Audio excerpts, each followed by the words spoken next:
새로운 피조물의 계시를 전하는 세상과 교회입니다. 오늘 본문은 로마서 1장 16절입니다.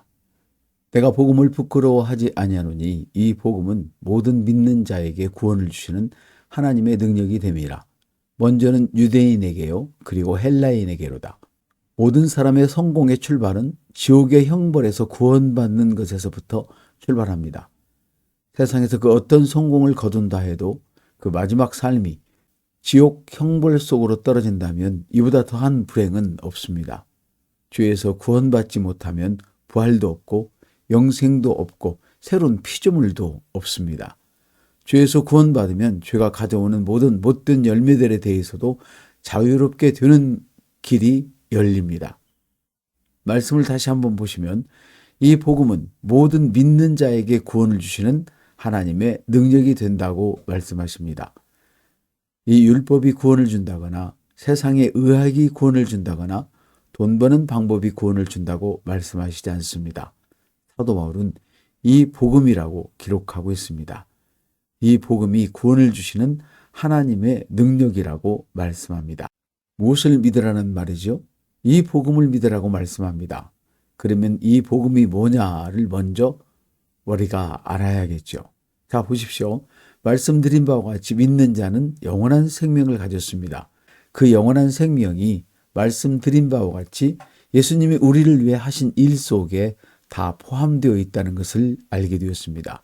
그렇다면 믿는 사람이 가난을 벗어나지 못하거나 질병에서 치유받지 못하는 것은 정상적인 일이 아니라는 것을 우리는 말씀을 통해서 유추해 보면 금방 알 수 있지요.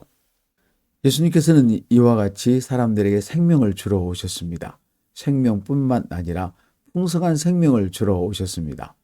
목적에 집중하셨습니다. 어떤 방해에도 목적에 대한 집중력을 흐트리지 않으시고 목적을 달성하시는 일에만 전념을 다하셨습니다. 그리고 그 목적을 달성하셨습니다. 그 목적을 달성하시는 최고의 방법은 우리의 죄와 질병과 연약함을 대신하여 십자가에 달리시는 것이었습니다. 그리고 십자가에 달리시기 전까지 사람들의 죄를 용서하여 주시는 모습을 보여주시고 귀신 들린 자에게 귀신을 쫓아내는 모습을 보여주시고 병든 사람을 고쳐주시는 모습을 보여주셨으며 돈이 없을 때 돈을 가져오는 모습도 보여주셨습니다. 우리 예수님은 이처럼 생명을 주실 뿐만 아니라 그 생명을 더 풍성하게 하시는 분이셨습니다. 오늘 우리가 생각해야 할 점은 영생을 받았지만 그 생명이 풍성한 생명인가 하는 것입니다. 물론 정신적으로 육체적으로 풍성한 생명을 사시는 분도 계시지만 그렇지 못한 분은 절 잘 따라오셨으면 좋겠습니다. 오늘 주님께서 우리에게 성령으로 생명과 지혜가 넘치게 하심으로 주님께서 이루어 놓으신 풍성한 생명, 풍성한 삶을 살게 되시기를 바랍니다. 세상에서 성공한 사람과 그렇지 못한 사람을 연구하고 증명하는데 평생을 바친 분이 있는데 그는 그 공식이 놀랄 만큼 단순한 것이었다고 이야기했습니다. 저는 그 이야기에서 그 공식이 마치 우리가 이 복음을 믿으면 구원받는 것만큼이나 단순하다는 것을 발견할 수 있었습니다.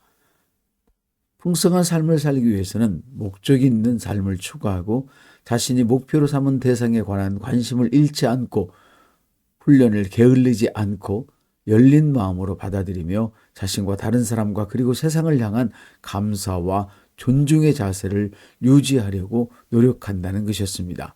그리고 소명에 따라 살아갔습니다. 자, 다시 한번 보시면 성공은 단순합니다.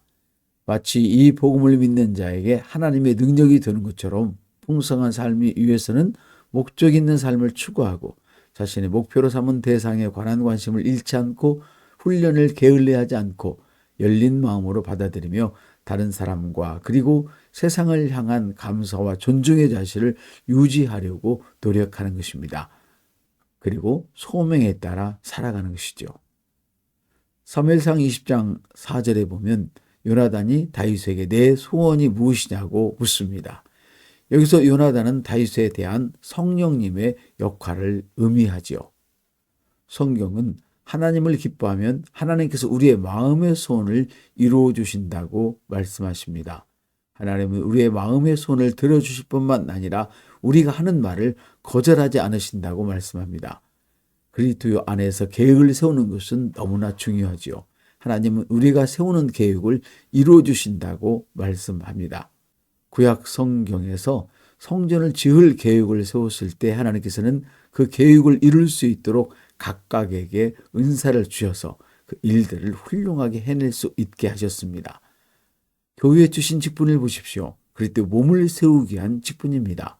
당신에게 세상에서 일하게 하신 것도 마찬가지입니다. 당신을 통해서 하나님 나라를 세우시려는 것이 하나님의 의도라는 것을 아셔야 합니다. 나이 먹을수록 돈 자랑, 자식 자랑 하지 말고 예수님 자랑, 교회 자랑을 하십시오. 그러면 하나님께서 더 존귀하게 쓰임 받을 수 있도록 여러분을 높여 주실 것입니다. 제가 항상 부에 대한 말을 많이 하는데 제가 말하는 부란 소득뿐만 아니라 사랑과 우정, 그리고 개인적인 만족과 행복을 아우르는 모든 풍요로운 삶을 의미합니다. 예수님을 자랑하면, 예수님 위에 살며 경건의 훈련을 부지런히 하면 이와 같은 풍요로운 삶을 살 수 있습니다. 오직 복음이 능력입니다. 예수님을 모를 때는 자식의 늙은이들의 능력이지만 이제는 복음이 능력인 것을 아는 것이 축복입니다. 하나님께서는 어떤 경우에도 우리의 연약함을 용서해 주십니다. 뿐만 아니라 주님을 의지하는 자는 어떤 경우에도 버리지 않으려 하시고 다시 일어설 수 있게 하십니다. 성공하는 삶은 단순합니다. 그것이 복음입니다. 복음이 능력입니다. 이 복음이 승리하는 믿음입니다.